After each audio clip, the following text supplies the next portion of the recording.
I was discriminated against all my life because of my golden child sister. Finally, I got my sweet revenge on my wedding day.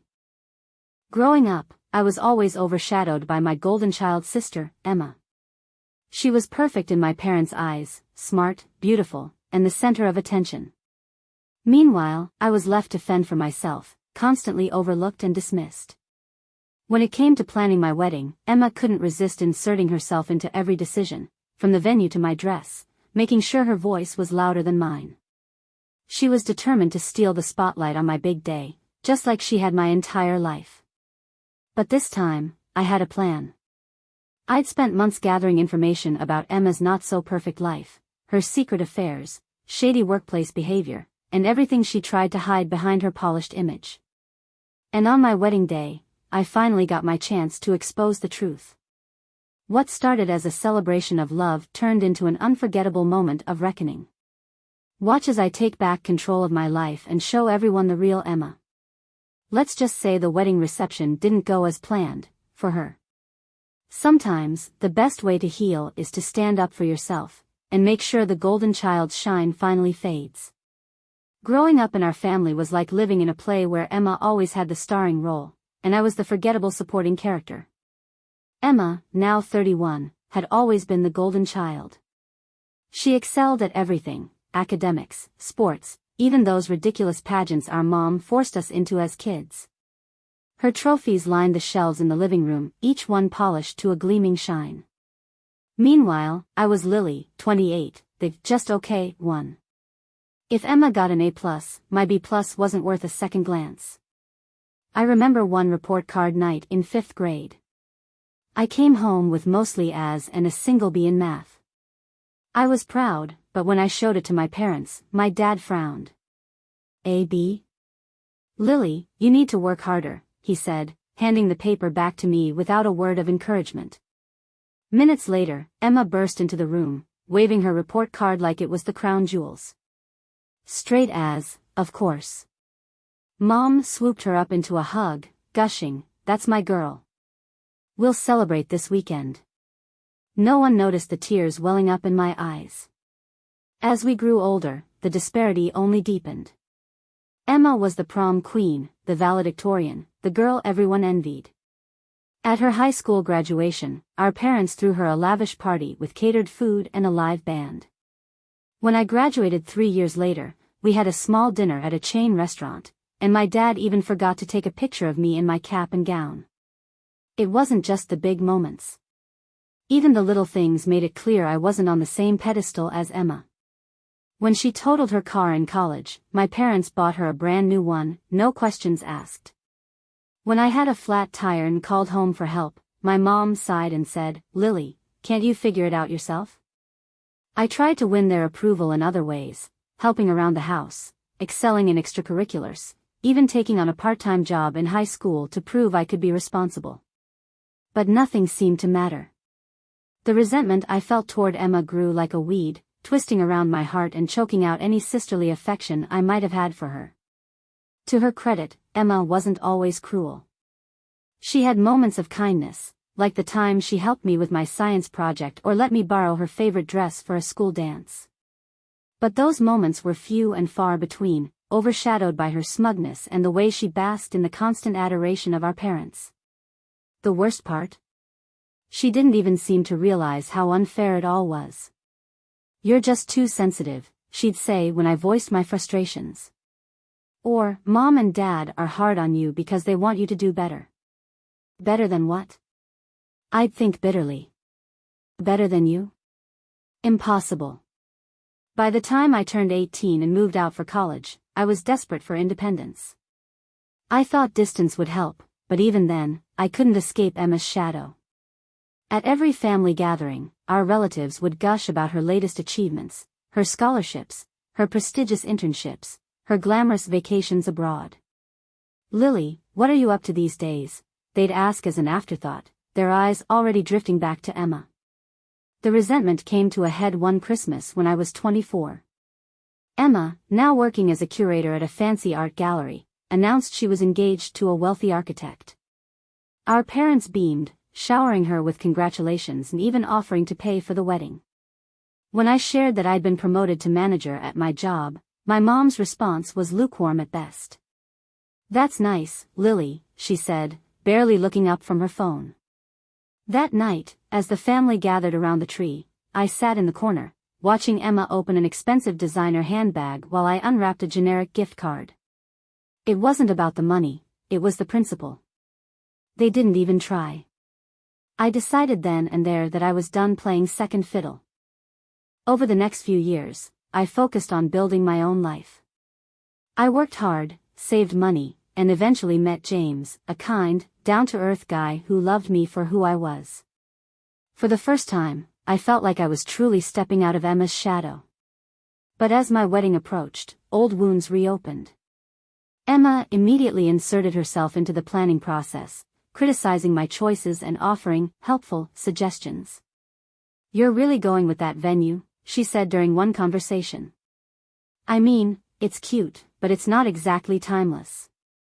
Her passive-aggressive comments were like nails on a chalkboard, but I held my tongue. Let her think she was in control. Little did she know, I had plans of my own.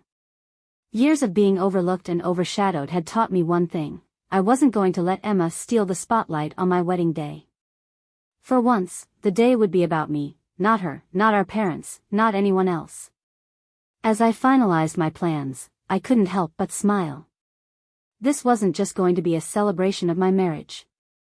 It was going to be the day I finally reclaimed my voice and took back the power Emma had held over me for so long. I didn't just want to make a statement. I wanted to make a memory no one would ever forget. Graduating college was supposed to be one of the happiest days of my life. After years of working 2 jobs to pay for my tuition and countless sleepless nights studying, I had finally earned my degree. Unlike my sister Emma, whose degree in art history was fully funded by our parents, I had clawed my way through every obstacle. I thought, just maybe, this would be the moment my parents finally saw me as more than a second-string player. I was wrong. The ceremony itself was beautiful. As I crossed the stage to accept my diploma, I scanned the crowd for my family. They were sitting near the back, clapping politely but with none of the exuberance I'd seen at Emma's graduation 3 years earlier. Back then, they'd brought signs, balloons, and even a small cheering section of extended family. For me, just polite applause. After the ceremony, we gathered for photos. My dad snapped a few pictures on his phone, while my mom adjusted Emma's hair, not mine. Emma, of course, had come dressed to the nines in a designer dress, despite the event not being about her. She stood front and center in most of the photos, even offering to hold my diploma for safekeeping. The final blow came later that evening. My parents had organized a small graduation party at our house. I didn't expect anything grand. After all, I'd spent my entire life in Emma's shadow, but I thought they'd at least make an effort. When I arrived, the living room was sparsely decorated with a few half-hearted streamers. There was no cake, no congratulatory banner, nothing that even hinted at a celebration.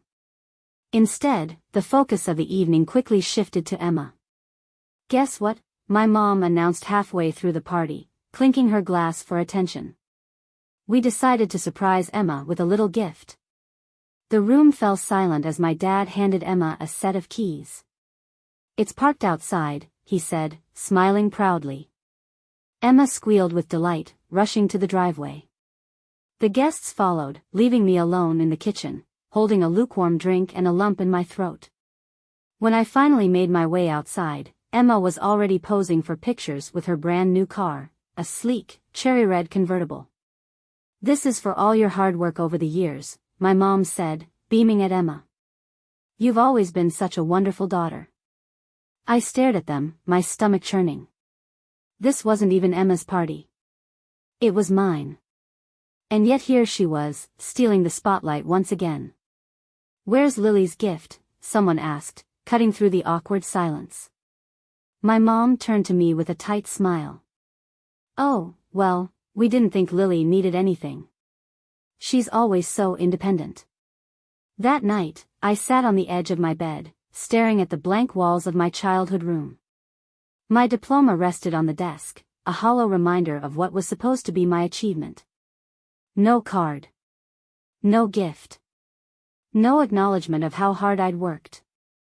All the sacrifices I'd made, the double shifts, the skipped social events, the nights spent crying over mounting bills, meant nothing to them. I heard Emma's laughter from down the hall, her voice as clear as a bell. "I can't wait to take the car for a spin tomorrow," she said, her words dripping with glee. I clenched my fists, tears stinging my eyes. This wasn't jealousy, it was something deeper, something raw. I had spent my entire life trying to earn their approval, and it was clear I never would. That night, I decided I was done. The next morning, I packed my things and left. I told my parents I had a job offer in another city, which wasn't entirely true. I had interviews lined up, but nothing concrete. I didn't care. I just needed to get out. As I drove away from the house, I made a vow to myself. One day, they would see me for who I really was.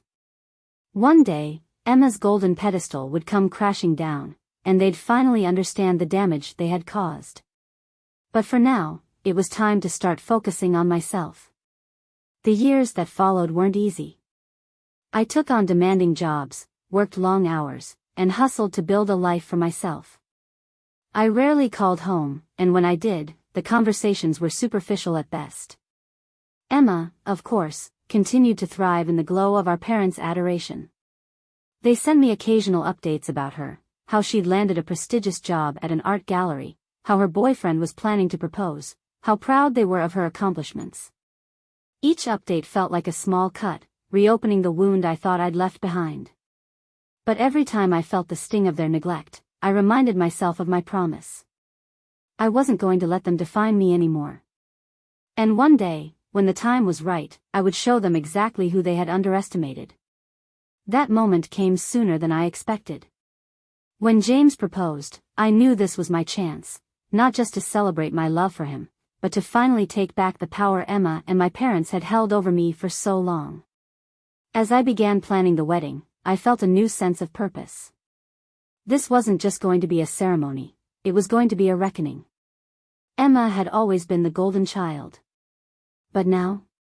It was my turn to shine. Meeting James was like a breath of fresh air. At 30, he was everything I'd ever wanted in a partner, kind, supportive, and fiercely loyal. He didn't just love me, he believed in me, which was something I hadn't felt from my family in years. We met at a local coffee shop when I accidentally spilled my latte on his laptop. Mortified, I apologized profusely, but instead of getting angry, he laughed and said, "Well, I was overdue for a new one anyway." That easygoing nature drew me in immediately, and within weeks, we were inseparable. 2 years later, on a quiet evening at our favorite park, James got down on one knee and proposed. Tears streamed down my face as I said yes, overwhelmed by the thought that I was finally building a life that was mine. For the first time, it felt like things were falling into place. But, of course, my family had other plans. When I called to share the news, I expected some level of enthusiasm. Instead, I was met with the usual lukewarm response. "Well, that's nice," my mom said, her tone dripping with apathy. Though I have to say, I always imagined Emma would be the first to get married. She's so accomplished, you know. I bet she'll marry someone really successful. I gripped the phone tightly, trying to keep my voice steady. "I'm happy with James," I said firmly. Emma chimed in from the background, loud enough for me to hear. "Don't worry, Lily," she said with a smirk in her voice. "I'll help you plan something classy. You don't want it to look, well, you know." That comment stuck with me for weeks. Every time I thought about it, a mix of anger and determination bubbled up inside me. Emma had always been the golden child, the one who could do no wrong, while I was perpetually seen as just Lily. Even in my moment of joy, they had managed to turn it into something about her. I decided then and there that my wedding wouldn't just be a celebration of my love for James, it would be the moment I reclaimed my narrative. The planning process was a minefield. Emma inserted herself into every decision, from the venue to the flowers. "You're going with that caterer?" she asked one afternoon, feigning concern. I mean, I guess it's fine if you're on a budget, but don't you want something a little more elegant? Her constant nitpicking was infuriating, but I played along, pretending to take her advice. You're right, Emma, I'd say with a smile, secretly making my own decisions behind the scenes. What my family didn't know was that I had a plan of my own. Over the years, I'd quietly gathered information about Emma, things she'd probably assumed no one knew. Her habit of embellishing her accomplishments, the toxic relationships she hid behind her polished exterior, and even the drama with her ex who had accused her of cheating. I wasn't proud of digging into her life, but after years of being treated like I didn't matter, I wanted to make sure this day was different. For once, I would be the one in control. James noticed my shift in attitude. You've been really focused lately, he said one evening as we went over seating charts. Everything okay? I smiled, leaning into his shoulder. Just making sure this day is perfect. And it would be perfect, not just for me, but as a reckoning for everyone who had ever underestimated me. As the wedding day approached, I finalized the details of my plan. Every decision, every moment, was carefully orchestrated to ensure that for once, the spotlight wouldn't be on Emma or anyone else. It would be my day, and nothing would take that away. I could feel the weight of years of resentment lifting as the pieces fell into place. This wasn't just about proving myself to my family, it was about reclaiming my identity, my happiness, and my future. Little did they know, the golden child was about to lose her shine. Planning a wedding is supposed to be a joyful experience, but with Emma involved, it felt more like a battlefield. From the moment I announced my engagement, she swooped in as if the entire event were hers to orchestrate. Every suggestion I made, every decision James and I agreed upon, was met with thinly veiled criticism or outright dismissal. The venue is quaint, she said during our first planning session, her voice dripping with condescension. She twirled her perfectly manicured finger around the edge of her latte cup, her eyes scanning the photos of the rustic barn I had fallen in love with. But don't you think it's a little, I don't know, small? You don't want people feeling cramped. I forced a smile, swallowing the urge to snap back. James and I love it. It feels intimate, and that's what we're going for. Intimate is one way to put it, she said, smirking. Just make sure it doesn't come across as budget-friendly. Her critiques didn't stop there. When I showed her my shortlist for the guest list, she raised an eyebrow. You're inviting Aunt Marge? She asked, as though I just suggested adding a circus clown to the lineup. She's family, I said, trying to keep my tone neutral. She's embarrassing, Emma shot back. She drinks too much, she talks too loud, and she'll probably wear something hideous. Trust me, you'll regret it. I felt my patience fraying. I think we'll be fine, Emma. Thanks for your input. But the worst was her commentary on my dress. I'd found it during a solo shopping trip, an elegant, flowy gown with delicate lace details. It wasn't flashy or over the top, but it felt like me. When Emma saw it, she pursed her lips. It's nice, she said, her hesitation as cutting as a slap. But don't you think you should wear something more flattering? You don't want to look like, well, you know. I clenched my fists, my nails digging into my palms as I tried to stay composed. More flattering? I repeated, forcing a smile. What exactly do you mean by that? Oh, nothing, she said with a wave of her hand. It's just that this is your big day. You'll want to look your absolute best. Her words stayed with me long after she left, buzzing around my head like an annoying fly. For years, I'd endured her backhanded compliments and condescending remarks, but this felt different. It wasn't just about the dress or the venue, it was about control. Emma wanted to mold my wedding into her version of perfection, and she didn't care how it made me feel. Still, I bit my tongue and played along. You're right, Emma, I'd say, pretending to consider her advice. Thanks for pointing that out. But behind the scenes, I was making my own decisions, ones that had nothing to do with her opinions. As the weeks went on, I poured myself into the details of the wedding. I spent hours designing the seating chart, choosing the perfect menu, and crafting centerpieces that reflected James's and my personalities. Every decision felt like a small act of rebellion, a way to reclaim my voice in the face of Emma's constant interference. At the same time, I began laying the groundwork for something bigger, something that would ensure this wedding wasn't just about celebrating my love for James, but also about finally stepping out of Emma's shadow. I started by quietly gathering information. Over the years, I'd noticed cracks in Emma's polished facade, things she probably assumed no one had picked up on. There was the time she borrowed money from our parents to cover her credit card debt, or the way she manipulated her co-workers into covering for her mistakes at the gallery. But the most damning piece of the puzzle came from her ex-boyfriend, Mark. During a chance encounter at a coffee shop, Mark revealed that Emma had cheated on him multiple times, even while publicly portraying their relationship as picture-perfect. I wasn't proud of digging into her life, but after years of being overshadowed and belittled, I wanted to ensure that this day would be different. James noticed my intensity as the wedding day drew closer. "You've been really focused lately," he said one evening, wrapping his arms around me as I pored over the guest list. "Everything okay?" I smiled, leaning into him. "I just want everything to be perfect," I said. "It will be," he assured me. "Because it's about us, not anyone else." His words grounded me, reminding me of what truly mattered. But I also knew that to truly start this new chapter of my life, I needed to close the book on the past, and Emma's hold over me. By the time the wedding day arrived, every detail was in place. The venue, the flowers, the music, it all reflected James's and my vision, not Emma's.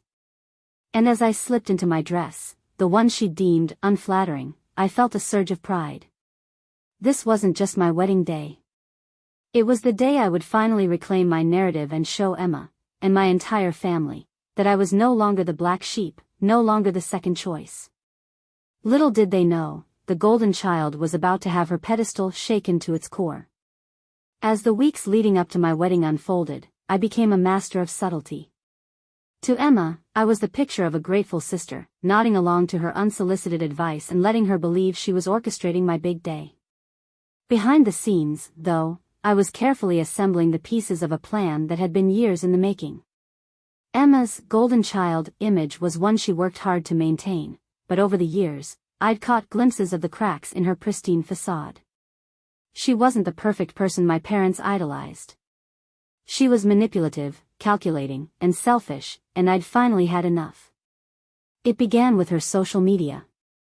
Emma had always been a chronic oversharer, posting everything from her weekend brunches to her luxurious vacations. It didn't take long to spot the inconsistencies: tags removed from photos, vague captions that hinted at drama, and pictures with men who weren't her long-term boyfriend, Liam. The first clue was a photo from a weekend trip she claimed was for work. Emma had posted a picture of herself sipping champagne at a rooftop bar, tagging the location but conspicuously leaving out her companions. A little digging revealed a man in the background, a coworker she'd once described as annoying. The cozy body language told a different story.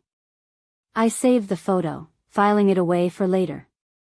Next, I reached out to a friend of mine who worked in HR. She helped me find someone with connections at Emma's workplace, an upscale art gallery. What I learned was shocking, even for Emma. She had been embezzling funds from the gallery for years, using creative accounting tricks to funnel money into a personal slush fund. Her employer had caught on but chose to handle it quietly, fearing bad press. They docked her pay temporarily but allowed her to keep her job. The thought of Emma stealing from her workplace, while my parents had always painted her as a paragon of virtue, made my blood boil. To confirm my suspicions, I hired a private investigator. It felt extreme, but I needed more than rumors and circumstantial evidence. If I was going to confront Emma, I wanted the truth to be undeniable. The investigator worked quickly, piecing together a detailed report of Emma's double life. The most damning revelation? Emma wasn't just cheating on Liam, she was juggling affairs with two different men. One was her coworker, the same man from the rooftop photo. The other was someone she'd met on a dating app, a wealthy entrepreneur who had no idea she was in a long-term relationship. The report included screenshots of messages, photos of secret meetings, and even financial records that showed how she'd used embezzled funds to bankroll her escapades. I spent hours organizing everything into a neat, damning folder. It included copies of the private investigator's report, screenshots of her messages, photos of her with her lovers, and documents proving her financial misconduct. It was airtight, and it was explosive. As I sat back and reviewed the folder, a strange calm washed over me. For years, Emma had belittled me, undermined me, and stolen the attention and affection I had desperately craved. She had built her life on lies, and now I had the power to expose it all. James noticed my late nights at the computer, poring over files and documents. "You've been really focused lately," he said one evening, his brow furrowed with concern. "I just want everything to be perfect," I replied, giving him a reassuring smile. He nodded, trusting me completely. That trust only fueled my determination. This wasn't just about me, it was about creating a future where I could finally step out of Emma's shadow and be seen for who I truly was. By the time the wedding day was just a week away, everything was ready. I had compiled the folder, rehearsed what I would say, and planned the exact moment to reveal the truth. The timing had to be perfect, ensuring that Emma wouldn't have a chance to spin the story in her favor.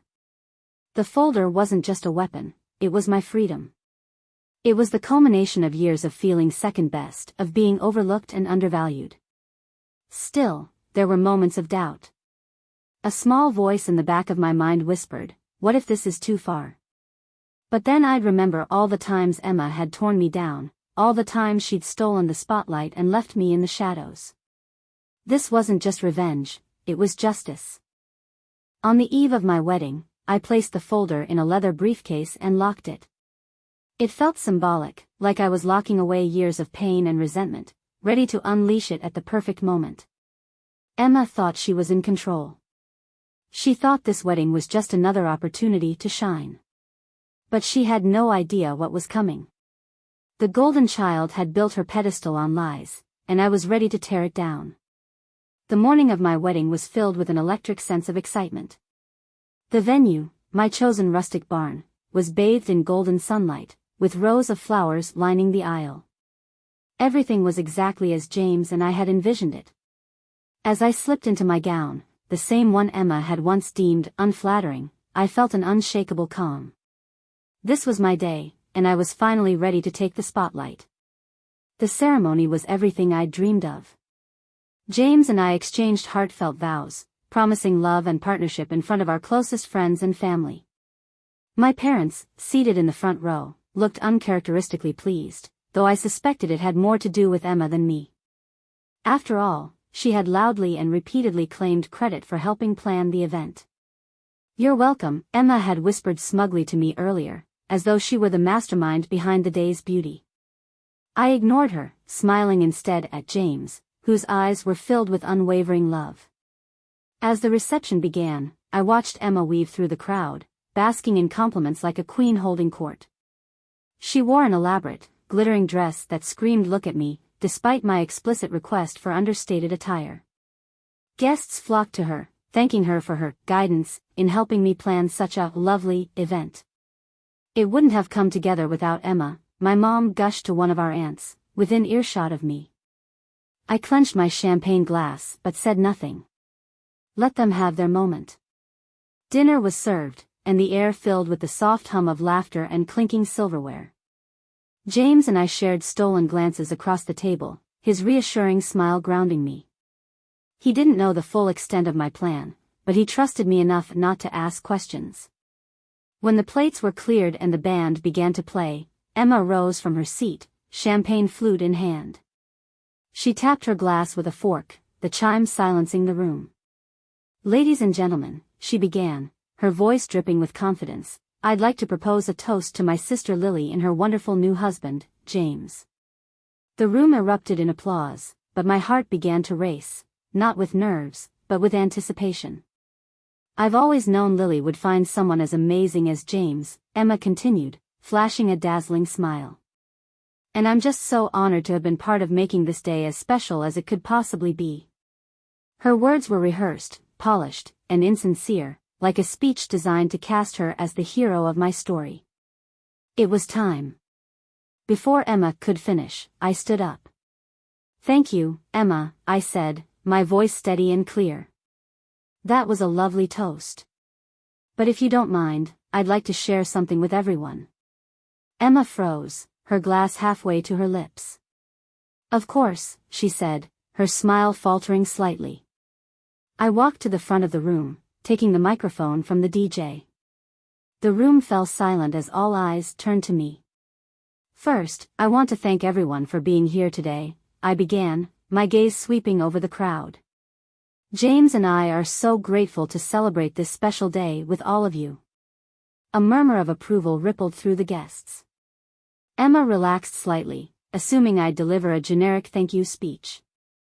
"But," I continued, my tone shifting, "I think it's important to acknowledge the contributions of one person in particular, Emma." Emma's smile returned, more radiant than ever. "You see," I said, reaching for the leather folder I'd placed discreetly under the head table, "Emma has been such an integral part of my life. She's always been front and center, no matter the occasion." Emma's smile faltered, her eyes narrowing slightly. "And today, I want to show everyone just how much she's done for me." I opened the folder and pulled out the first photo, Emma with her coworker, their hands entwined at a rooftop bar. It appeared on the projector behind me, larger than life. Gasps echoed through the room. Emma's face turned pale. "Emma has always been so generous," I continued, flipping to the next slide, screenshots of text messages between her and her other lover. "She's shared so much of herself with the people in her life, some more than others." The room was dead silent, save for a few murmurs of disbelief. My parents looked horrified, my mom's hand flying to her mouth. "I could go on," I said, flipping to the final slide, a screenshot of her embezzlement records, neatly organized and irrefutable. "But I think you all get the idea." Emma shot to her feet. "Lily, what the hell are you doing?" she shrieked, her voice breaking. I turned to her, my expression calm. "I'm just giving credit where credit is due, Emma. Isn't that what you always wanted?" Her gaze darted around the room, looking for support, but no one came to her defense. Even our parents sat frozen, their faces a mixture of shock and shame. The fallout was immediate. Emma stormed out of the venue, leaving a trail of whispers and awkward glances in her wake. My parents followed her, their attempts to console her drowned out by the reality of what had just been revealed. But as the door swung shut behind them, I felt an overwhelming sense of peace. For the first time in my life, I wasn't standing in Emma's shadow. This day wasn't just about marrying James, it was about reclaiming my voice, my story, and my place in the spotlight. And it had been perfect. The reception hall was buzzing with laughter and chatter as Emma stood up, tapping her glass with a fork to silence the room. She flashed her practiced smile, basking in the attention. "Ladies and gentlemen," she began, her voice dripping with confidence, "I'd like to say a few words about my wonderful sister, Lily, and her husband, James." I felt my heart pounding, but not from nerves. This was the moment I'd been waiting for.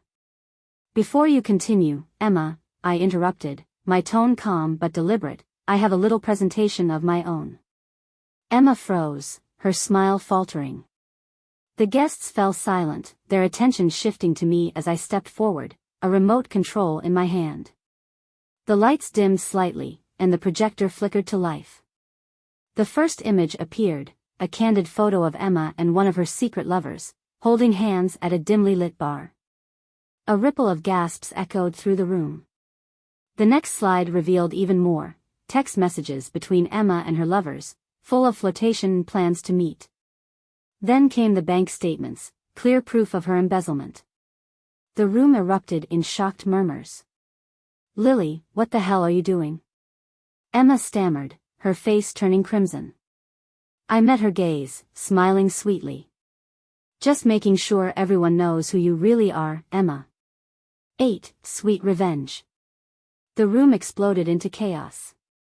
Emma bolted from her seat, her heels clicking frantically against the floor as she stormed out of the hall. My parents followed close behind, their horrified expressions betraying their disbelief. From the corner of my eye, I saw Liam, Emma's long-term boyfriend, stand up and walk toward the exit. His face was pale, his jaw tight. Later, I learned he'd confronted Emma in the parking lot and ended their relationship on the spot. Inside, the reception continued, though the air was charged with shock and gossip. I returned to my table, where James was waiting for me, a proud smile on his face. "That was bold," he said, wrapping an arm around me. "Bold feels good," I replied, laughing for the first time in years. In the weeks that followed, I heard through the grapevine that Emma's life was falling apart. Her workplace had discovered the embezzlement and fired her. Her reputation was in shambles, and her carefully curated social media presence had gone silent. My parents tried to contact me, furious about the scene I'd caused. I ignored their calls. They had spent my entire life choosing Emma over me, now they could deal with the consequences of their favoritism. James and I left for our honeymoon, where I finally felt the weight of Emma's shadow lift. For the first time, my life was my own. Moral of the story? Even golden children can tarnish, and sometimes, the best revenge is simply reclaiming your power.